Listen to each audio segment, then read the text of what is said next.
Bonjour à tous, bienvenue à la remise des prix de l'Observatoire de l'IE Club. Cette année, exceptionnellement, pour l'introduire, on a Bernard Horry, qui est président de l'IE Club, directeur de l'innovation de la Poste, a décidé d'organiser une petite table ronde sur les startups dans l'innovation de services, sur le thème il est possible d'innover dans les services en France aujourd'hui. Bon, c'est pas forcément si simple que ça, on va le voir aujourd'hui, mais en tout cas, c'est possible. Et avec nous pour le montrer, en tout cas pour en parler, il a invité Paola Fabiani, qui est fondatrice de Wisecom. Elle présentera son activité dans un instant. Fabien Esnou, à sa gauche, de Colizen, et Bernard Licia, qui va lancer la tournée, serial innovateur, je crois, mais je pense qu'il nous le racontera.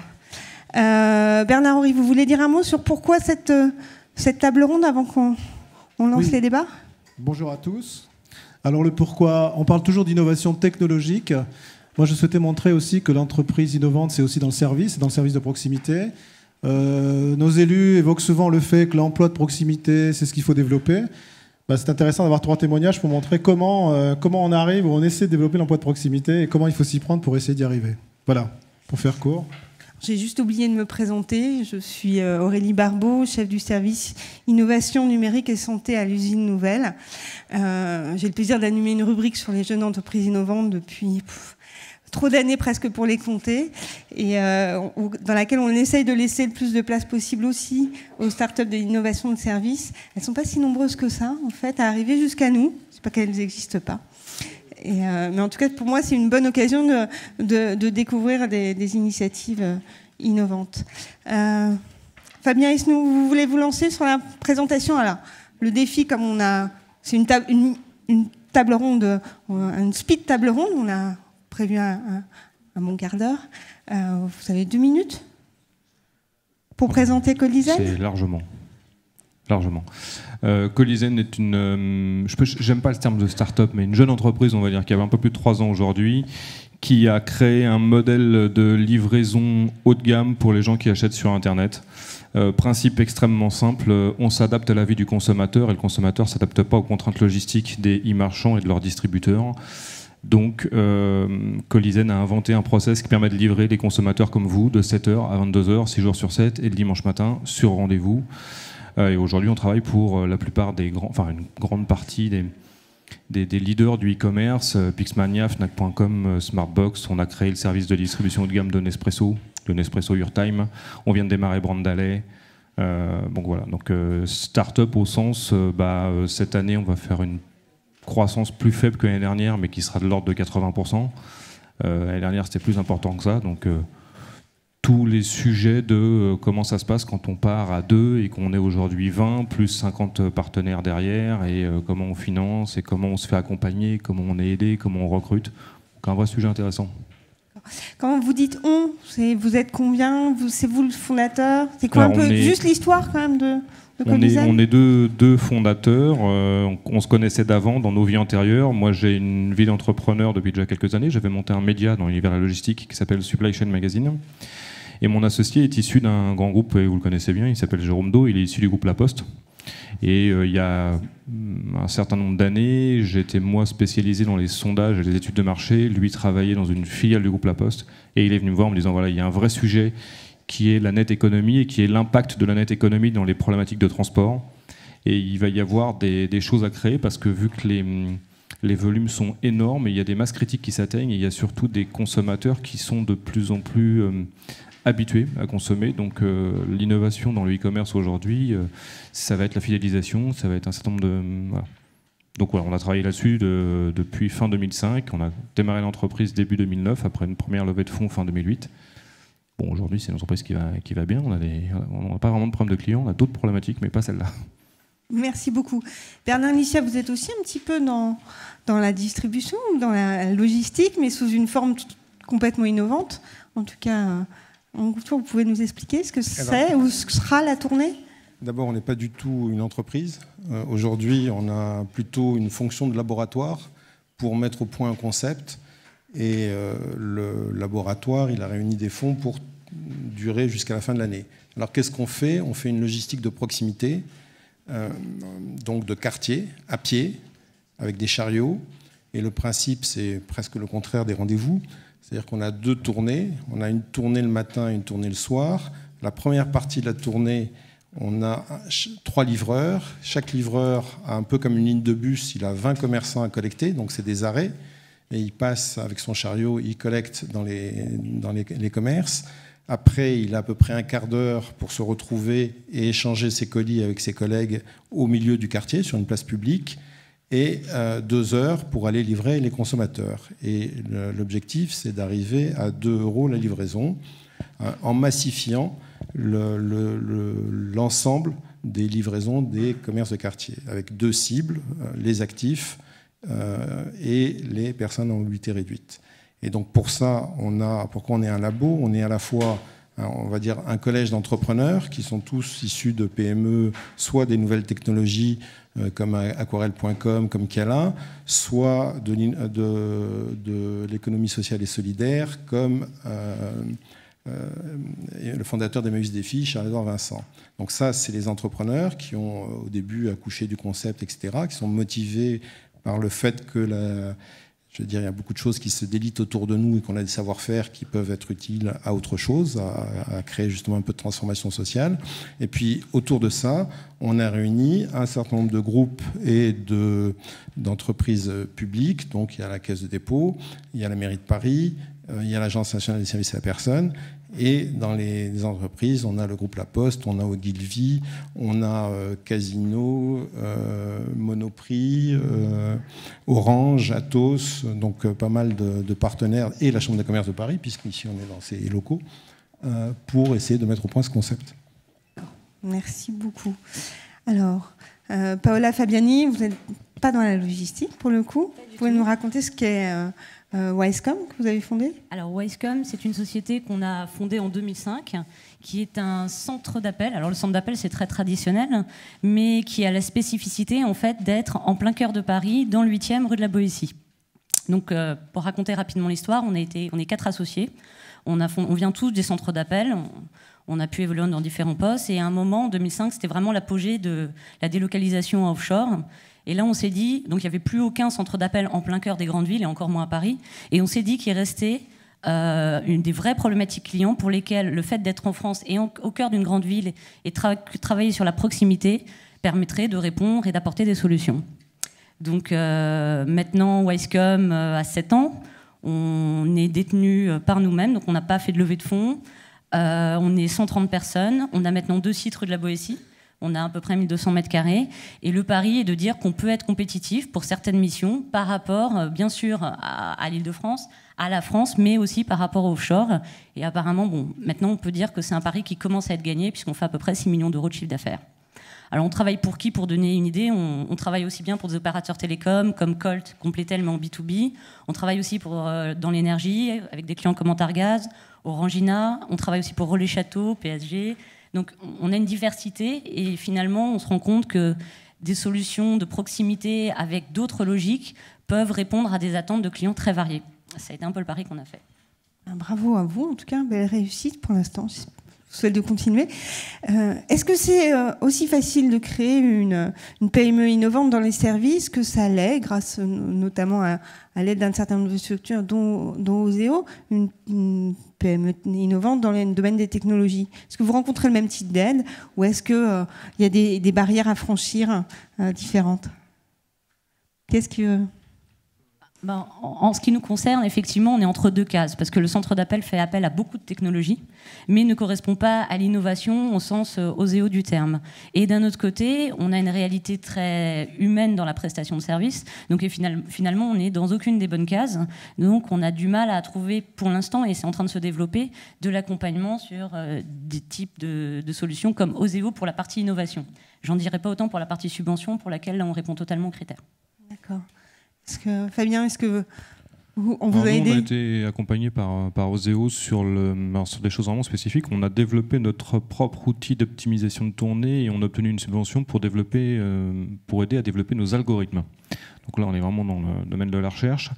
Mais la remarque que je ferai par rapport à ça, c'est que cette subvention, c'est 30 000 €. Quand je vois le temps et l'énergie pour aller chercher ça, Il y a d'autres subventions qu'on pourrait peut-être obtenir, mais bon, franchement, c'est juste un enfer. Et alors même quand vous passez par un cabinet spécialisé, machin, je rejoins Paola sur le fait des cases, c'est-à-dire qu'il faut être dans des cases.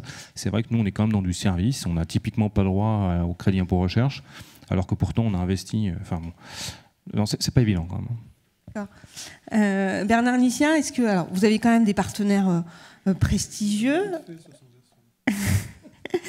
Est-ce que vous trouvez de l'aide? Est-ce que vous avez le sentiment que voilà, l'innovation de services solidaires est aidée, ou en tout cas vous trouvez des gens pour vous soutenir? Alors, juste pour rebondir sur ce qu'a dit Fabien, moi je confirme que si on se met à faire des dossiers, ce qu'on a essayé de faire pour avoir des subventions qui sont très précises sur des sujets d'innovation, c'est très compliqué, c'est très long, c'est fastidieux, c'est assez incroyable. Par contre, on a eu beaucoup de facilité à travailler en open source, c'est-à-dire dire voilà, il y a un intérêt à innover, et cet intérêt à innover avec des grands groupes, si on le fait bien partager, il n'y a pas eu de problème. On a une sacrée chance, on est très très bien soutenu de ce point de vue-là. Mais on est dans une démarche complètement innovante, et souvent avec le PDG, c'est pas quand je dis souvent, c'est quasiment tout le temps. Les gens qui nous ont soutenus, c'est que c'est aussi au plus haut niveau qu'on en voit l'intérêt. Est-ce que vous souhaiteriez d'être plus nombreux dans l'innovation de service? Pas forcément d'avoir plus de concurrents, quoique des fois ça émule. Mais qu'est-ce qu'il faudrait pour qu'il y ait plus d'entreprises innovantes dans les services? Paola, je crois que vous appeliez de vos voeux un peu de simplification. Est-ce que... Oui, effectivement, quoi. Nous, on était vraiment totalement profanes dans la création d'entreprises. On venait vraiment de l'opérationnel et on était relativement jeunes. Donc, effectivement, on n'avait pas du tout la connaissance du savoir-faire, des solutions de financement, notamment le montage de dossiers, entre autres. Et on avait une autre problématique qui aiderait beaucoup, je pense, les entreprises innovantes. Nous, on est sur un marché très mature où il y a des très gros acteurs et nos principaux clients sont des très gros donneurs d'ordre et sont des grands comptes. Et quand on se lance là-dedans, quand on est une toute petite PME qui n'a pas beaucoup de soutien financier et beaucoup de garanties à donner, il est très très difficile d'accéder à ces grands comptes et de pouvoir en fait dialoguer avec eux puis rentrer sur les marchés. Et je pense que ça aiderait beaucoup d'entreprises innovantes qui ont besoin souvent de grands comptes pour ensuite se développer aussi sur ce qu'on appelle les ETI. C'est justement le but de l'Observatoire, c'est d'essayer aussi de favoriser par l'exemple les bonnes relations entre les grandes entreprises et les comptes. Bernard Nicien, vous voulez... Juste, il manque pour favoriser ce type d'innovation, des passerelles. Il manque des gens qui soient capables, dans les grands groupes, de parler le langage des PME ou d'entendre le langage des PME et l'inverse. Et pareil dans l'administration. Et donc, par courte... Mais absolument, mais je dis, ce qu'on a fait, il faudrait l'étendre. Voilà. C'est pas, moi, je ne me plains pas. Non. Je dis simplement, ce qu'on a fait, il faut absolument l'étendre. Facile de recruter quand on est une entreprise innovante dans les services, ou ça attire pas tant que ça, les compétences? Ça, je sais, c'est pour moi. Merci. Alors, vrai sujet. Comment faire pour recruter des managers de haut niveau dans une start-up qui ne sait pas ce qu'elle fera dans 6 mois? Voilà. En France, alors là, ça tombe bien, j'ai entendu quelques conférences tout à l'heure. Il y a un vrai problème avec l'entrepreneuriat dans ce pays, quand même. Donc, premier sujet. Et deuxième sujet, quand on est un jeune diplômé, alors nous, on n'a pas de livreur, hein, on est une entreprise de livraison, on n'a pas de livreur, on a que des sous-traitants. Par contre, on n'a que des managers, des jeunes. Et on aimerait bien des fois recruter des cadres un peu plus expérimentés, donc des gens qui ont une quinzaine d'années de métier, pour supporter notre croissance, parce qu'il faut quand même des gens un peu câblés. Et faire venir des gens qui sont diplômés, qui sont ingénieurs, qui ont des masters en logistique, des choses comme ça, qui ont une quinzaine d'années d'expérience. En général, ils sont au bon moment de leur carrière, les faire venir dans des startups à forte croissance, sachant qu'on n'a pas les moyens de les payer comme ils le seraient ailleurs, qu'aujourd'hui j'ai pas de mutuelle, j'ai ticket un resto depuis très peu de temps. C'est extrêmement complexe et tout le monde rêverait un petit peu de l'entrepreneuriat, ça fait rêver, ouais génial, je vais aller dans une start-up, etc. Bon, la réalité, c'est pas du tout ça, c'est qu'une fois qu'on se confronte à la vraie réalité, le seul et unique objectif, c'est peut-être d'acquérir des stock options, des trucs comme ça, mais ça, voilà, on n'est pas aux États-Unis ici, donc c'est très dur. Et les seniors comme moi, tu as essayé? Alors ça, on a essayé aussi. Il y a eu un choc de culture avec nos jeunes. Ça a été l'enfer. Et puis, non, mais il y a d'autres problématiques après. C'est que au mois de décembre, faut pas trop me parler des 35 heures. Quoi. C'est un truc, je sais pas ce que c'est. Quoi. Personne sait. C'est un truc politique, ça. C'est pas une réalité. Ouais, et vos managers, parce que vous en avez, vous les avez attirés comment?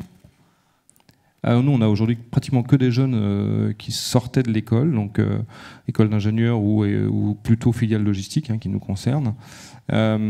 Et c'est eux qui ont fait, c'est assez génial, c'est eux qui ont fait la démarche de venir vers nous. Parce qu'ils ont entendu parler de nous dans la presse, parce que, bon voilà, et souvent c'est des gens qui sont attirés par quelque chose de différent, qui ne voulaient pas forcément aller dans les grandes entreprises, et qui avaient envie de vivre une aventure. Et après, ils se sont cooptés entre eux. C'est-à-dire qu'aujourd'hui, j'en ai 3 ou 4 qui viennent de la même formation d'Aix-en-Provence, donc ils se cooptent. C'est assez étrange, mais c'est comme ça. J'en ai 2 qui viennent de l'EST à Paris, c'est pareil. Donc ça chemine entre eux. Et, voilà. Mais l'énorme problème de ça, c'est qu'ils n'ont pas de background, quoi. Je veux dire, ils n'ont pas eu. Voilà, ils arrivent chez nous, ils ont au mieux fait des stages. Et à un moment donné, il faut des gens qui ont bossé 15 ans ailleurs, quoi. C'est important. Paola, je vous sens bouillir. Non, nous, la problématique du recrutement est centrale dans les centres d'appel, c'est le cas de le dire. Effectivement, on s'est rendu compte rapidement que la localisation géographique et le cadre de travail sont quand même, sont redevenus quelque part vraiment à la mode. C'est-à-dire qu'effectivement, on a les mêmes difficultés que évoque Fabien, mais par contre c'est contrebalancé par nous on a des managers qui ont effectivement 5 ou 10 ans d'expérience et qui se sont dit on veut peut-être même faire une baisse de salaire, réduire nos avantages, mais pour aller dans une aventure, pour en même temps être dans un cadre de vie agréable. Il y a quand même ça qui est de plus en plus tendance et qui se ressent de plus en plus qu'il y a 10 ans, je pense. Merci beaucoup. Bernard Horry, vous avez une question ? Pour faire un lien avec la cérémonie qui suit, nous, au niveau de l'IE Club, on se préoccupe beaucoup de ce que les grands groupes accompagnent ces startups et ces entreprises. Alors, je voudrais juste rappeler quand même que l'associé de Fabien, on lui a pratiqué ce qu'on appelait l'intrapreneuriat d'innovation. On l'a aidé pendant 2 ans à préparer son projet pour rejoindre Fabien et monter son entreprise. Notre ami Bernard... Quand vous dites on, c'est le groupe La Poste. La Poste. Oui, je ne voulais pas citer forcément mon groupe, mais enfin, je veux dire, on est plusieurs groupes maintenant à s'impliquer beaucoup en matière d'intrapreneuriat, voire de laboratoire d'incubation. Concernant Bernard, ça fait maintenant 2 ans qu'on travaille activement pour aider à porter ce projet. L'étape suivante, par rapport à ces problèmes de ressources que vous évoquiez, c'est peut-être faire du mécénat de compétences, parce qu'on a quand même des cadres de très bon niveau qui sont susceptibles d'être mis à disposition. Il faut qu'on voit qu'on peut opérer là-dessus et qui seraient assez ravis de ce type d'expérience. Sachant qu'en plus, vous avez une clause de retour chez nous, ce qui fait que vous n'êtes même pas en risque si véritablement vous avez une contraction de chiffre d'affaires. Donc voilà, il y a beaucoup de possibilités. Je pense que les grands groupes s'ouvrent à ça et l'IE Club sert beaucoup à mobiliser les grands groupes pour s'ouvrir à ça. Merci. Est-ce qu'il y a une question dans la salle ? Non ? Alors moi, j'en ai quand même juste... On est dans les temps, mais tant pis, on va déborder un tout petit peu. Je voudrais quand même que Fabien nous parle de ce dont il parle avec le plus de passion, c'est du mentorat dont il bénéficie et qui nous raconte un peu du dispositif dont il profite aujourd'hui et voire peut-être pour qu'il soit diffusé ailleurs en France. Oui. Quand on évoque la création d'entreprise, en fait, on s'aperçoit qu'il y a quand même beaucoup d'aides, de systèmes pour aider à démarrer. Bon. Pépinière, machin, j'en passe, c'est des meilleurs. Enfin, il y a beaucoup de solutions. Par contre, quand vous avez franchi ce premier cap-là et que vous avez une entreprise qui, par heureux hasard, fait une énorme croissance, ce qui a été notre cas, il n'y a pas d'école. Vous vous retrouvez très vite dans des contraintes que vous n'avez jamais anticipées. Enfin, nous, la première année, entre l'année 1 et l'année 2, on avait fait 750% de croissance, je crois. Autant dire qu'on était à plat ventre. À tous les niveaux, et y compris borderline d'un point de vue physique. Et je trouvais à l'époque qu'il n'y avait pas vraiment d'accompagnement pour les entreprises qui avaient déjà décollé et qui avaient besoin d'être soutenues par des gens neutres. Parce que demander conseil à votre investisseur ou autre, c'est pas neutre. Demander conseil à vos clients non plus, enfin bon, bref. Et par mon réseau relationnel, j'ai rencontré l'Institut du mentorat entrepreneurial, qui est organisé, c'est un système qui est organisé par la Chambre de commerce et d'industrie de Paris. Et je suis rentré dans ce programme dans lequel on m'a trouvé un mentor que connaît mon voisin d'ailleurs, un type génial, un retraité qui a vendu son entreprise, qui a fait plein de trucs dans sa vie, qui aujourd'hui est business angel, c'est vraiment un mec intelligent. Alors. Bon bref, en tout cas, quelqu'un qui, par plaisir, à 62 ans, a décidé de consacrer une partie de son temps à accompagner les entrepreneurs. Et le bol, c'est que c'est tombé sur nous. Donc moi, j'ai rencontré un mentor qui est devenu aujourd'hui un ami et qui m'a permis de faire les bons choix. Et du coup, j'ai dit à Paola, faut que tu y rentres aussi. aussi, parce que ça permet d'avoir quelqu'un qui vous accompagne sans avoir d'intérêt économique et financier dans votre entreprise, et donc d'avoir un regard extérieur. Et en plus, moi, je vais demander un mentor qui n'ait rien à voir avec mon métier, parce que moi, la logistique, je connais. Par contre, plein de trucs, je connais pas du tout. Et donc, je trouve que ce style de programme, c'est vraiment génial, parce que c'est extrêmement riche en échanges, si tant est qu'on trouve le bon mentor. Parce que la vraie difficulté, c'est que c'est un système de couple, entre guillemets. Il faut vraiment... Et ça, c'est... Bon, moi, je loue ce qu'a fait l'IME par rapport à ça. Même mes amis, je préfère qu'ils le fassent. Tant qu'à faire, c'est... Voilà. Donc, c'est à développer, ce genre de choses.